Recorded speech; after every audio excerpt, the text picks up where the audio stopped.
تو اس لیے قرآن کی تلاوت کا معمول بناؤ۔ حضرت تھانوی رحمۃ اللہ علیہ کے پاس ایک نوجوان آیا، کہنے لگا حضرت نہ تو تلاوت کرنے کو جی چاہتا ہے اور نہ تلاوت میں دل لگتا ہے، کوئی نسخہ بتا دیں جی، تلاوت کرنے کو بھی جی چاہے اور تلاوت میں دل بھی لگ جائے۔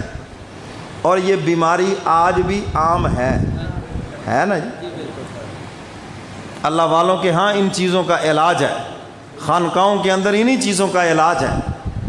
حضرت دل نہیں لگتا، دل کرتا بھی نہیں ہے۔ حضرت نے فرمایا آج کے بعد جب قرآن کی تلاوت کرو نا، یہ یقین کر لو میں قرآن کی تلاوت کر رہا ہوں، اللہ رب العزت سامنے بیٹھے سن رہے ہیں۔ اور یہ ہے بھی بالکل حقیقت۔ اب کچھ دنوں کے بعد وہ نوجوان آیا، کہنے لگا حضرت اب تلاوت شروع کرنا تو یاد رہتا ہے، ختم کرنا تو یاد ہی نہیں